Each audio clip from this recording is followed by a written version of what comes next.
Welcome back to this new episode of The Next Page, the podcast of Library Archives in UN Geneva. And here I'm in the studio with Marie Hürlimann and Raphaëlle Leung, who are two of the three editors of a very recent report that stemmed from a very innovative project called GenSouth 2024. We'll hear from them about the project, the idea, and especially the conclusions of this brief. I read it with great interest, and basically this is an exercise in foresight, and it suggests 4 visions for the world and for multilateralism in 2040 and how we could get from here to there. So as foresight goes, in this moment of multilateralism, I think it's very interesting to see how younger generations, and you will explain to us how young minds have been, writing, first of all, completing the project under your guidance, but then writing this brief. I think it's very interesting to see how young minds make sense of multilateralism and project it beyond the past evolution into new horizons in 2040. So for me personally and professionally as Director of Library Archives, it was actually very enlightening to see how young minds proceed to doing just that. And so it's a great pleasure to have you both here. We could not have the 3 editors, but to have you here in our studio, here in the library and the archives. So I would like to begin maybe with you introducing yourself to our audience, just to tell us who you are and how you got to this project. Maybe Marie, if you want to begin. Yes, thank you very much for the invitation. I'm Marie Hürlimann, and I'm the co-director of Foraus. We are a Swiss forum on foreign policy. And I'm Raphaëlle. I'm head of project for this GenSouth. So I started really the project from its beginning when we already had the idea there, but then we had to make it happen. So finding the right researchers for us, for them to come to Geneva and have then them exchange on the question. Then I think thank you for introducing yourselves.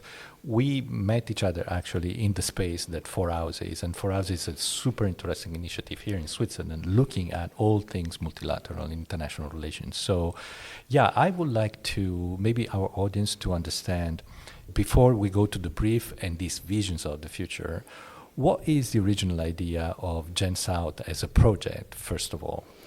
Yes, maybe to give a bit more background on Foraus. We have the mission to amplify new and younger voices in the field of foreign policy, and this project came really into this mission. We are based in Switzerland. We mainly work with Swiss voices, but for a topic related to multilateralism, for us it was an obvious choice to try to bring voices from outside of Europe, outside of our normal, let's say, daily business, to hear their perspective, to hear their views on what should be changed and how. Okay, that is Foraus. So GenSouth, the first time I heard about this project was in an email that I received, and I thought it's so difficult to find names that capture what projects are intent upon doing. And when I heard GenSouth, it really clicked and stayed with me immediately. So as branding and marketing go, it was really cool to call it that way.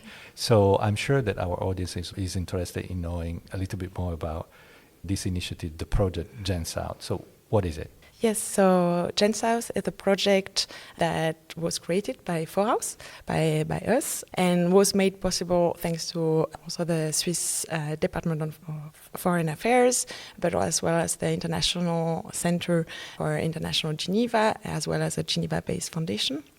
And the program was designed to bring 14 voices from different countries to make them come to Geneva for a couple of days with us, as you rightfully said, using foresight methods. So we designed the entire workshop, and then there was a second phase of the project after designing the ideas, after developing with them research question and structure of the paper, having this collaboration over the time period of 2 months online to actually write it.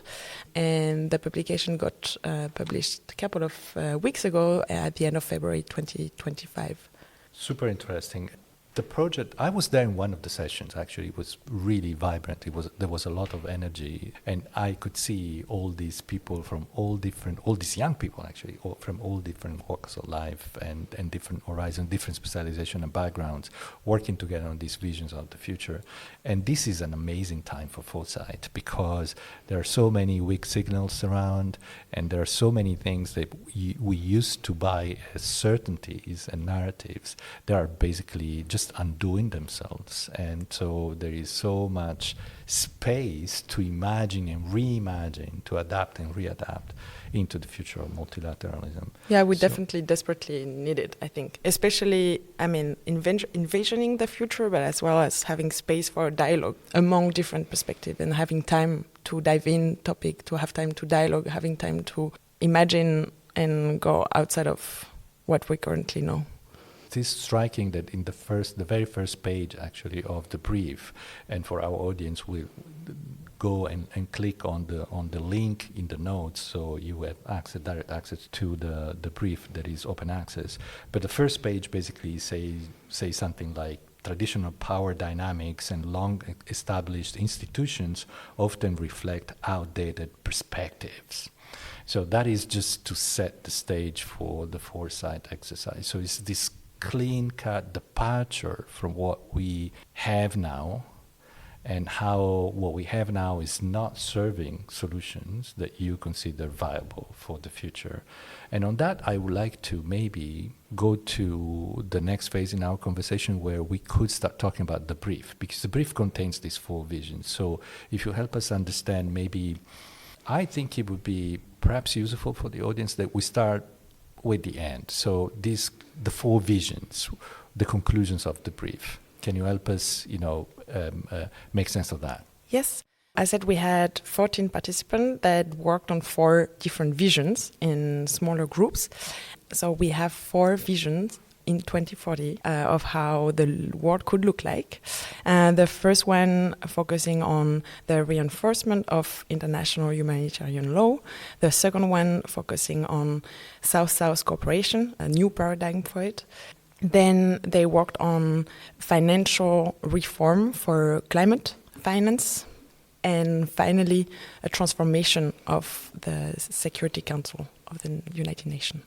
No less. So these are 4 of the most important things that we can see on the horizon of what we call multilateralism. And of course, the transformation of Security Council, which is in our environment here in the UN, is referred to as the reform of the Security Council, that today is sort of very legitimate, fair game in the discussion, especially because, not only because our Secretary General has been advertising the need for that for a long time, but also because it is in the pact for the future as one of the actions that we have to accomplish if we want to build the future of which the pact talks. So the brief that I read is super cool because it's very short and it's very readable. And I think what we could use this episode for is to guide the audience through these 4 visions. Marie, you just told us the 4 visions, and the 4 kind of promises that we could make ourselves for the future, to the future us in 2040. Let's go one by one, maybe, and let's start with the first chapter that talks about collective responsibility and the persistence of international humanitarian law violations. So if you, Raphaëlle, would guide us through, and make us understand what is the vision there and how we could get there. Sure. So in this first chapter, collective responsibility and the persistence of international humanitarian law violations, it was envisioned a world built on collective responsibility where the international community does not stand by the violation of international humanitarian law. So how do we get there? Of course, so the chapter tells us that there's a big role that civil society and private sector should play. They need to engage in approaches that promote human rights in their practices, And by 2040, the vision is that we should see a shift from a focus on more national security to a focus on human centrism. So how do we do that? The authors of this chapter have brought some key recommendations there. Amongst them, strengthening documentation of human rights violation by non-state actors. As we said, at the domestic level, countries should really strive to carry out better and unbiased documentation of human rights violations. So we need to see that happen more really in each country. Another recommendation is to the establishment of an independent global fact-checking organization. So like the creation of new institutions should also be part of the solution to go there. Stronger adherence of UN member states to incorporate human right-based approaches into their policy making. Everything is made to think that we should have human at the center of each question much more, and it should be seen at the smallest levels, really, in every companies in our country, in every organizations, to have this human approach more than always approaching human right with how do we secure our nations. There's also an element of individuals coming into play when we talk about collective responsibility, this sense that each and every individual feels that they have their share of responsibility in the area of international humanitarian law that currently, in our current age and time, is conceived as something that is of concern to states and, at best, combatants in conflict. So there is this element of the individual coming back, not only as an object of international law, so put at the center, as you said, exactly, but also as a subject feeling responsibility, right? Mm-hmm, mm-hmm. Each one of us should really have this role to play in human rights. We all have in our little circle, in our little worlds, a role to play really in this shift. And I think it would be cool to mention the names of those who have actually come up with this part of the brief. Yes, of course. Our authors are Subia Ahmad, Kwajible Ngida, Mariam Sise, and Luanda Mpugoze. Okay, and so this is the vision that basically tells us a story of a world built on collective responsibility where the international community does not stand in the violation of international humanitarian law. So this sounds like it's very loud in this moment that we're living right now, because there is a very fierce debate on the value of international humanitarian law in real life, in the way that conflicts actually are developing, and all of that. So, okay, thank you for that. I'm sure that when we wrap up, we can go back to that. But let's continue the deep dive on to chapter 2. This chapter talks about a vision that basically reimagine South-South cooperation. Yes, so in this chapter 2, we had Marilia Kloss, Malena Viu, Pratu Sharma, and Beatrice Pfeiffer, who on Vision enhance Global South collaboration, bolstered by collective investment in and implementation of sustainable physical infrastructure projects that promote greater and better South-South connectivity, integration, and cooperation. This infrastructure will be based on governance frameworks that ensure popular sovereignty and the concept of a development compact. They envision that by 2040, this enhanced connectivity will foster more economic integration through the use of local currencies and expand knowledge and technology sharing. What's really interesting in this chapter, maybe to make a link also to this first chapter, is this urgency of bringing back this power dynamic to the regional, national, the people, actually. So they really focused on this South-South cooperation with making sustainable infrastructure as the centerpiece. In this chapter, they also focus on a very interesting concept, popular sovereignty, that should be the basis, according to them, to this new governance framework. They even imagine a new platform called Global South Sustainable Infrastructure Platform that could define common principles, common priorities, and set up a new governance structure. That would be, according to them, the way to move forward in this South-South cooperation. And by doing so, having maybe regional hubs validating those different priorities set by the platform and established co-financing mechanism. Yeah, this is very interesting, and I wonder whether during your work in the project, in GenSouth, the project, this element of South-South cross paths in any way with the element North-South, so the kind of development model that we have known so far, and how that encounter happened and what came up during that kind of discussion. Was that the case? Yeah, we actually discussed this topic at many different levels.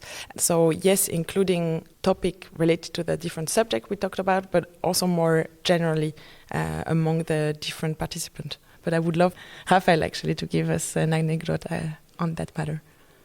Yeah, definitely. I mean, when talking to each other, the participants really realized how the conversation all had the lives, their experience in growing in countries in the global south had an impact from colonialism and from really always having this north-south relationship that is a bit impeaching them in the end to really do south-south cooperation as well, because they didn't really have the ways to collaborate together before, and they were really discussing this topic that they really needed to build more bridges in that way of collaborating with each other, because they find many more issues in common and find solutions also much more effective talking to each other more often. Yeah, absolutely.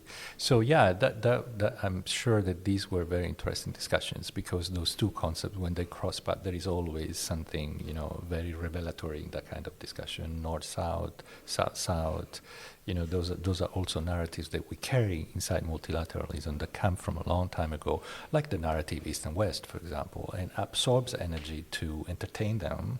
And so that's super important. And it's interesting to see how younger minds make sense of that when they imagine the future. And so it's not about explaining the facts that happened in the past according to a North-South logic, but it's about imagining the future is a different story. So that is I found it quite enlightening. Chapter 3, now, this is about, of course, climate and climate finance, and that is super important where we are now, so it can only be more important when we project it in 2040. So yeah, let's talk about that. Yes, big chapter, Empowering Vulnerable Communities for Climate Finance Access Within the International Financial Architecture.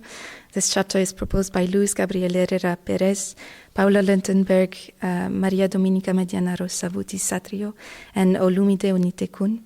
And the vision for this chapter is that in the year 2040, the global financial architecture should be reformed into a just, equitable, and inclusive system that ensures transparent access to climate finance, prioritizes community-led initiatives, and drives sustainable development while addressing the urgent challenges of climate change.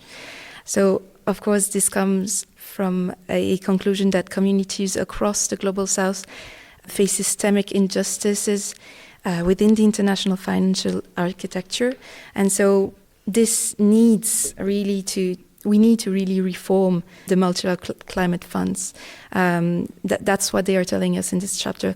So they need to really increase the awareness that the reform needs to happen, and then they want to mainly focus on community-led initiatives because they have seen also through case studies that that's when action can actually take place, when the funds are put in the right place, when we allocate the funding in smaller and more local community-led initiatives, then the action can work because the people on the field know what they are doing. So how do we do that? They give different recommendations in this chapter. First, to reform the Bretton Woods institutions for inclusivity, establish decentralized climate finance bodies.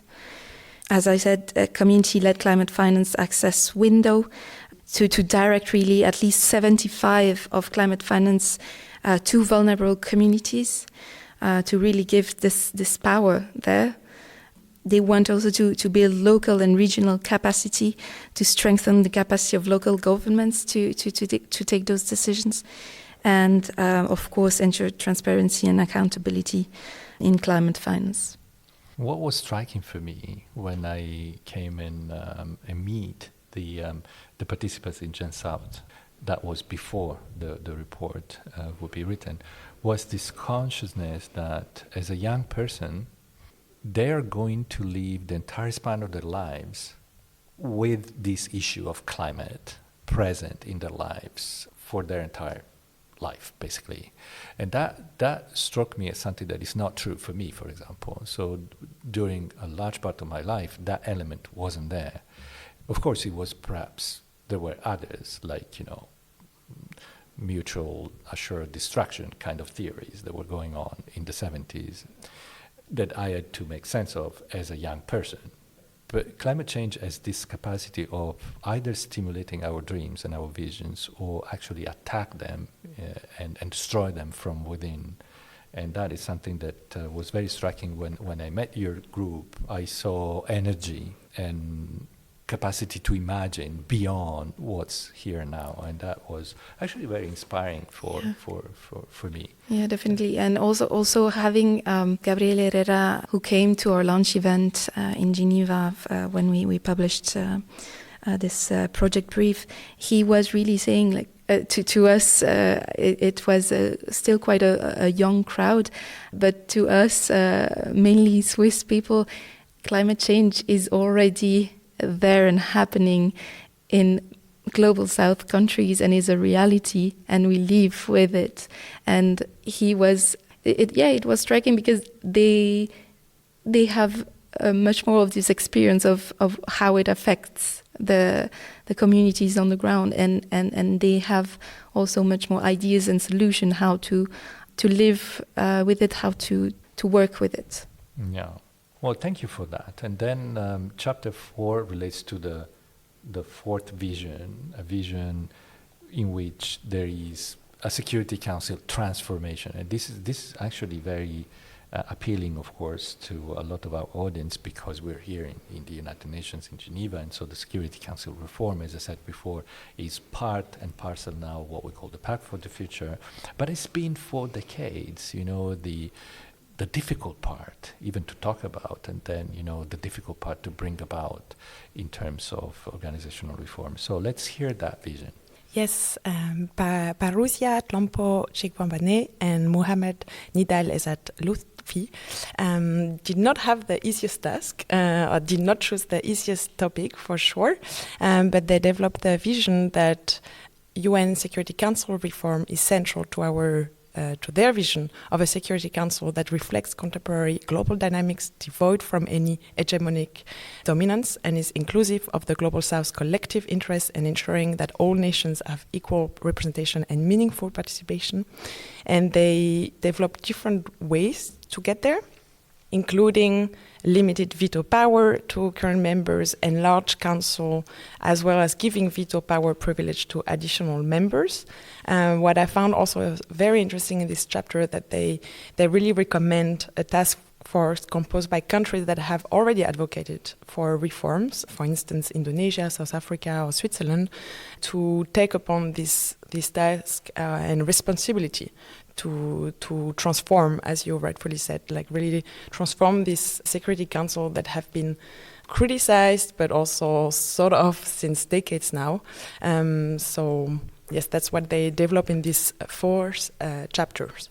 I think what is interesting here, what stands out is the notion of devoid, that the Security Council so transformed would be devoid of any hegemonic dominance, because it recognizes that the field that we call multilateralism is a space in which hegemonic dominance has a very special place. It is a place for hegemony, and that is, a lot of theories of international relations and foreign policy show that and demonstrate how that plays out.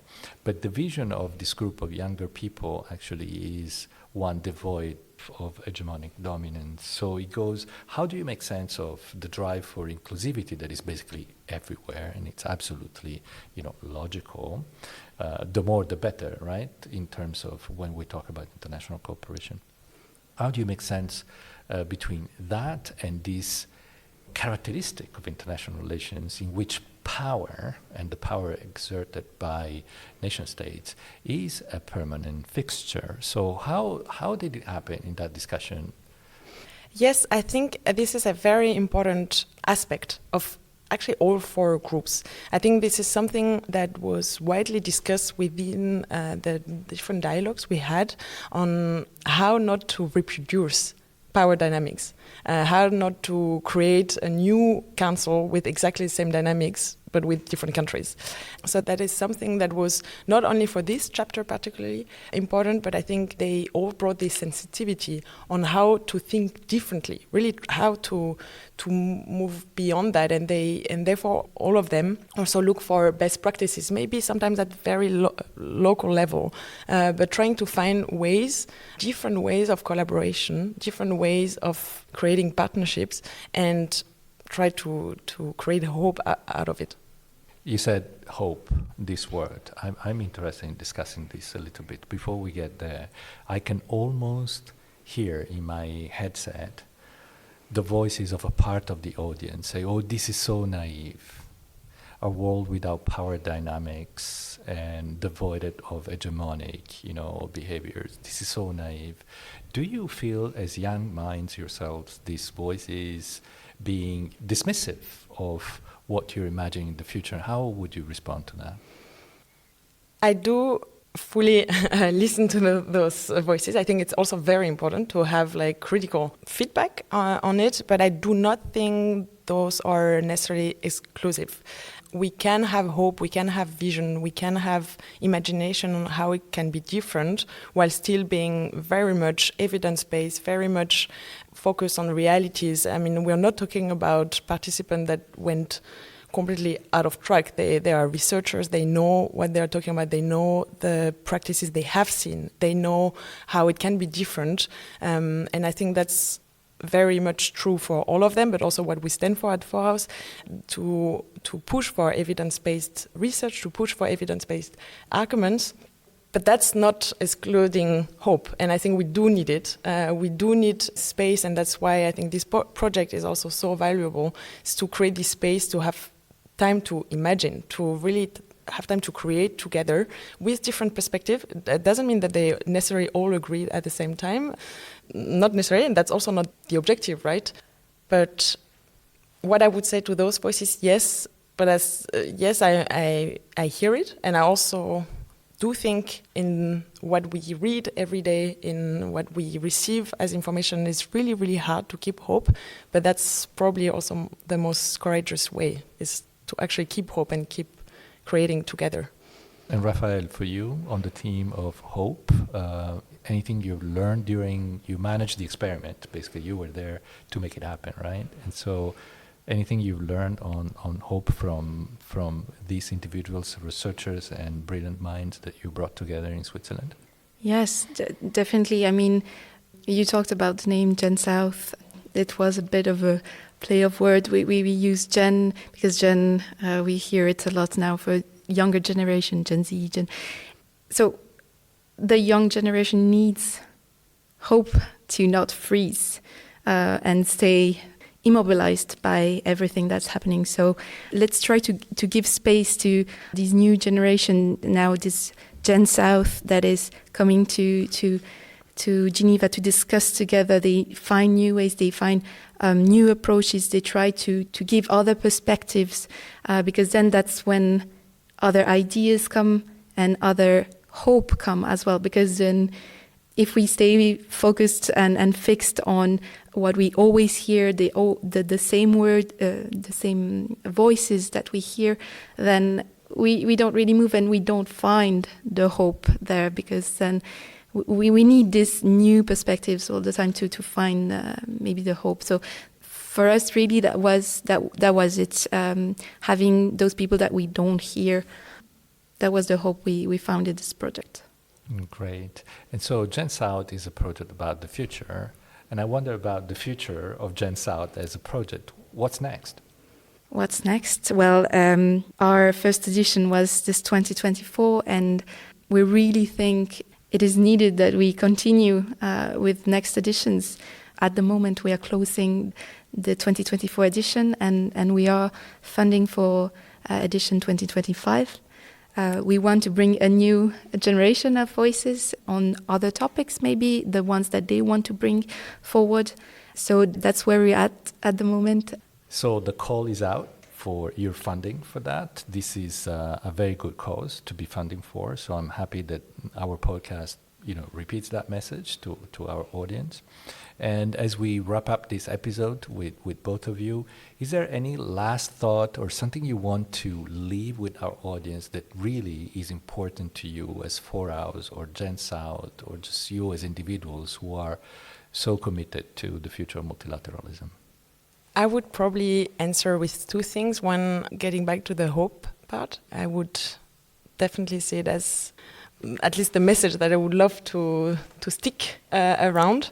And the second thing is the world is changing so rapidly. There is so much information that we get all the time from every type of source, and it's increasingly important to sometimes pause, slow down, and think of the big issues that we are facing across the world.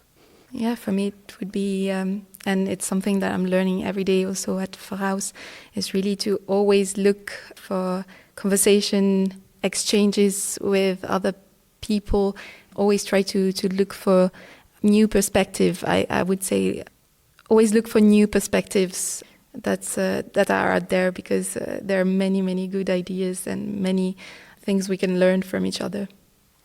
Great. So Marie Hürlimann and Raphaëlle Leung, thank you so much for finding the time to come to our studios and illustrate this project and also the brief that came out of it. And I wish you all the best for the future editions of GenSouth. Thank you. Thank you. Thank you.